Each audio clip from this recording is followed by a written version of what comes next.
Amables televidentes, a partir de este lunes inicia un plazo de 30 días para que el Ejecutivo, a través del Presidente de la República, se pronuncie o por la sanción favorable o por el veto parcial y total al proyecto aprobado por la Asamblea de Código Orgánico General de Procesos. En función de aquello, existen dos posibilidades: que el Ejecutivo finalmente apruebe el texto tal y como lo aprobó la Asamblea, en cuyo caso será inmediatamente promulgado en el registro oficial, o en su defecto, que el veto parcial con las observaciones sea remitido a la legislatura para que en otros 30 días más el Parlamento se pronuncie, o allanándose, esto es, aceptando el pronunciamiento presidencial o insistiendo en el texto originalmente aprobado. Lo reseñamos en nuestra primera entrevista del día de hoy. Mauro Andino, jurista, asambleísta constituyente en Montecristi, asambleísta de Chimborazo por Alianza País, presidente de la Comisión Legislativa de Justicia. Doctor Mauro Andino Reynoso, presidente de la Comisión de Justicia y Estructura del Estado, bienvenido. ¿Cómo le va? Gracias, un gusto poder compartir en esta noche. Bueno, en una nota precedente hablábamos de la reducción de 80 a solamente 4 los procedimientos dentro de lo que tiene que ver con la administración de justicia de aquellos casos no penales. ¿Qué significa eso, de 80 a 4? Bueno, significa que actualmente existen procedimientos especiales, varios procedimientos que lo que convierten a ese proceso, a ese juicio, es en un calvario. ¿Por qué? Porque el usuario de la administración de justicia lo que clama es justicia. Y ante ello, ¿qué es lo que pretendemos? Que simplemente a través del proceso ejecutivo, del proceso ordinario, del proceso sumario y del proceso monitorio, se agilicen los tiempos, se reduzcan los tiempos. ¿Pero por qué teníamos 80 y ahora solamente los estamos reduciendo a 4? Porque ¿Qué falló antes? Precisamente, bueno, lo que pasa es que los procedimientos estaban dispersos, varios dispersos, y procedimientos especiales para cada juicio, para cada trámite. Para cada materia incluso. Para cada materia. Hoy no, hoy lo hacemos de una sola, con excepción de materia penal, de materia constitucional y de materia electoral, que se lo incluyó en el debate del pasado día jueves. ¿Qué queremos con ello? Simplemente simplificar, darle mayor transparencia, cumplir con el principio de inmediación. ¿Qué quiere decir? Que es el juez el que tiene que dirigir desde el inicio hasta la culminación de ese proceso todas las diligencias, y todo tendrá que resolverse en audiencias. ¿Será que vamos a tener? So pena, Fabricio, que si el juez delega, como ocurre actualmente, el cumplimiento de una diligencia o no esté presente en esa diligencia o en esa audiencia, Le delega al personal del despacho. Hoy ocurre eso, Ya. Una declaración de testigos o que vaya a una inspección judicial o cualquier otra. ¿Qué pasa si le delega? Hoy, con el Código Orgánico General de Procesos, causaría la nulidad. Hoy, al presentar la demanda, el actor tiene que anunciar la prueba o presentar la prueba. El demandado, al contestar la demanda, tiene que anunciar la prueba o presentar la prueba. Luego de ello, por ejemplo, en el proceso ordinario, hay dos audiencias: la audiencia preliminar o la audiencia de saneamiento, en donde las partes, los abogados y la jueza o el juez ven que se haya cumplido con todas las solemnidades. ¿Para qué, Fabricio? Para evitar lo que hoy ocurre. El juicio en primera instancia, apelan a la Corte Superior, van a casación a la Corte Nacional de Justicia, y en la Corte Nacional o en la Corte Provincial, luego de 4, 5, 6 o 10 años de haber litigado, se dan cuenta que se ha omitido alguna solemnidad y declaran la nulidad. Y vuelve a fojas 0 o a fojas 1. Hoy no. Con la primera diligencia de saneamiento o la audiencia preliminar se va a evitar aquello. Luego pasamos a la audiencia de juicio. En esa audiencia de juicio se tiene que ya justificar la prueba que se anunció, tanto por parte del actor como por parte del demandado. Y una vez culminada esa audiencia de juicio, el juez o la jueza está en la obligación de dictar sentencia o emitir su resolución. ¿Hay plazos, tal vez, límites máximos o términos, por ejemplo, para evitar estas dilatorias que usted ha señalado? Para las materias no penales, se me ocurre inquilinato, por ejemplo, el tema de los juicios civiles, de los casos civiles, la tenencia de los hijos, el tema de los divorcios. ¿Hay plazos o términos fatales que no deben exceder los operadores de justicia? Mire, los operadores de justicia dentro del ámbito civil, laboral, inquilinato, niñez, familia, contencioso administrativo, contencioso tributario, ¿sí? En todo ello hay términos para cumplir, desde la presentación de la demanda hasta la calificación de la demanda, ¿sí? Luego, la citación a al demandado, luego la fijación de fecha para la audiencia preliminar, posteriormente para la audiencia de juicio, ¿sí? Y finalmente la resolución.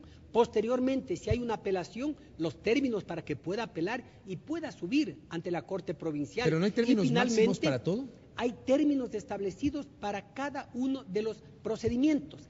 En niñez y adolescencia los términos se reducen porque hay que darle mayor agilidad. ¿Por qué, Fabricio? Porque se habla del derecho de alimentos a los que necesariamente el titular, que es el padre o la madre, o los abuelos o los tíos, están obligados a suministrar esa pensión alimenticia para la educación, para la salud, para recreación, para todo lo que necesitan aquellos niños, niñas o adolescentes o personas adultas que sufren algún tipo de discapacidad.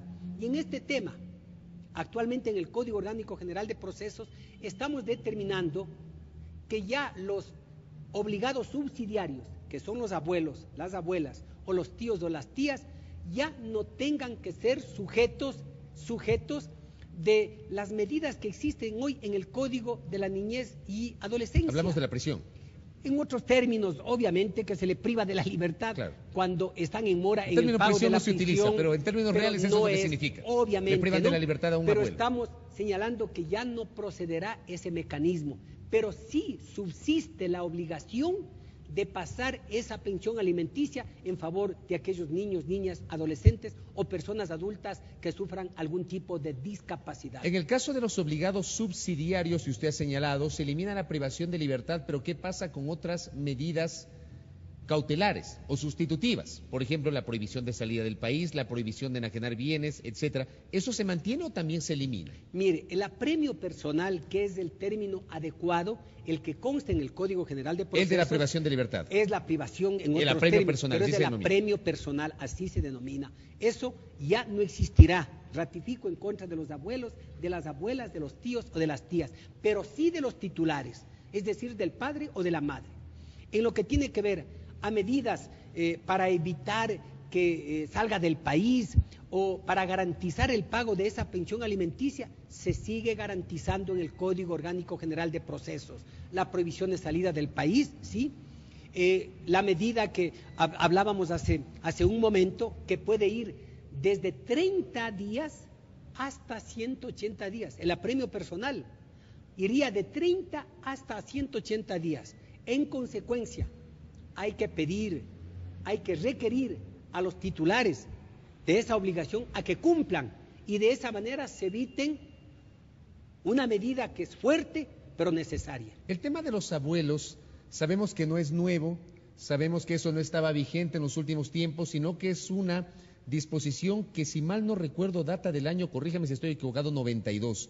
¿Por qué a lo largo de los años eso no ha sido reformado cuando claramente uno pensaría que hay una suerte de indolencia con, por ejemplo, los adultos mayores, personas de 60, 65, 70 años de edad, que fueron detenidas porque sus hijos o sus nietos no cumplieron con el pago de las pensiones alimenticias? Bueno, lamentablemente, pues hablemos así, esto ha venido subsistiendo desde el año 92, conforme usted dice, en el Código Civil, luego pasó al Código de Menores, posteriormente se derogó el Código de Menores y pasó al Código de la Niñez y Adolescencia, y ahora tenemos el procedimiento también que habla sobre niños, niñas, adolescentes, sobre las pensiones alimenticias en el COGEB, en donde nosotros sí estamos derogando la parte pertinente de lo que tiene que ver al apremio personal, porque consideramos que es una medida demasiado radical, a lo mejor un poco exagerada, que terceras personas tengan que pagar por este apremio personal como consecuencia a lo mejor de la dejadez, del quemimportismo o la falta de responsabilidad de los titulares, que bien puede ser el padre o bien puede ser la madre o los abuelos o los tíos, sí, dentro del ámbito económico exclusivamente. En el tema de los divorcios por mutuo consentimiento, que entiendo también por su naturaleza, la pareja decide por mutuo acuerdo divorciarse, pero eso también históricamente había tenido dificultades en función del Código Civil. Conocemos que la ley notarial actualmente establece que de mutuo consentimiento y cuando no hay hijos de por medio, el divorcio lo puede ejecutar efectivamente un notario. ¿Eso se ratifica en el Código Orgánico General de Procesos? Efectivamente estamos ratificando, entre otras facultades que se le está dando a los notarios. ¿Para qué? Para descongestionar el trabajo que tienen los operadores de justicia. Estamos descongestionando, pero el divorcio, cuando es por mutuo consentimiento y cuando no hay hijos, obviamente que se lo puede hacer a través de un notario. Cuando ¿sí? no hay hijos, pero ¿qué pasa con los bienes? Evidentemente los bienes adquiridos ya forman parte de la sociedad conyugal. Obviamente, pues se ponen de acuerdo, se procederá a hacer igual ante un notario un reparto. La partición, claro, lo que le corresponde a la cónyuge o al cónyuge o a los excónyuges, y de esa manera solucionar ese problema. Esa también es una medida que estamos ratificando, pero cuando existen hijos o existe controversia, obviamente que ya esa demanda de divorcio tiene que ser abocado por un juez de lo civil o el juez de la familia. Lo último, doctor, el tema es amplísimo y seguramente lo vamos a seguir abordando en el transcurso de los próximos noticieros, con reportajes, con entrevistas, pero el día de hoy fue remitido al Ejecutivo este proyecto y tiene 30 días, como decíamos al inicio de este diálogo, para que el presidente de la República se pronuncie sobre la sanción favorable o un veto que se entendería sería un veto parcial. ¿Usted tiene confianza en que efectivamente sea una promulgación directa o habría puntos que afinar a partir de una objeción parcial del Ejecutivo? Bueno, si yo tuviera la bolita mágica, pero tiene que haber habido algún acuerdo, para saber, digo yo. Realmente yo lo diría, ¿no? El Ejecutivo, el presidente de la República tiene toda la facultad constitucional, toda la facultad legal para allanarse totalmente, para vetar totalmente o como para hacer un veto parcial. Yo aspiro que a lo mejor pueda existir probablemente un veto parcial.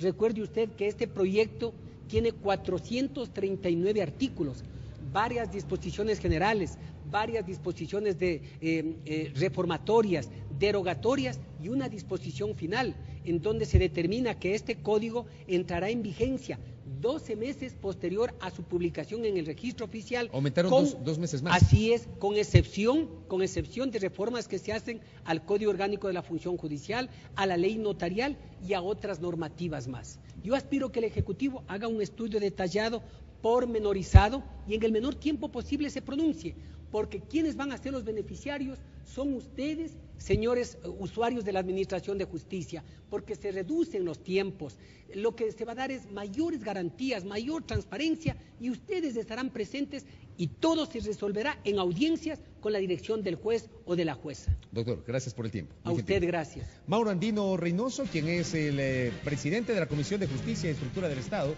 dando cuenta de los términos de este proyecto que durante la jornada de este lunes fue remitido ya al Ejecutivo para su sanción o veto, dependiendo del pronunciamiento del señor presidente de la República. Una pausa.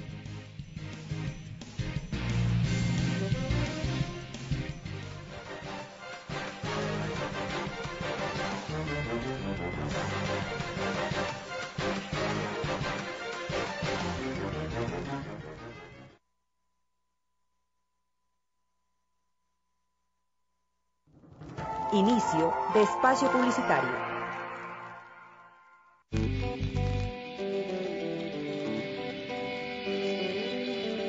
El Ecuador está cambiando. Y cada ley es un paso hacia el buen vivir.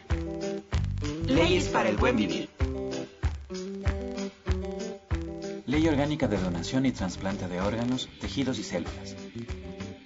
Pocas situaciones son tan complicadas y delicadas en el mundo de la medicina como las que rodean al trasplante de órganos, tejidos y células.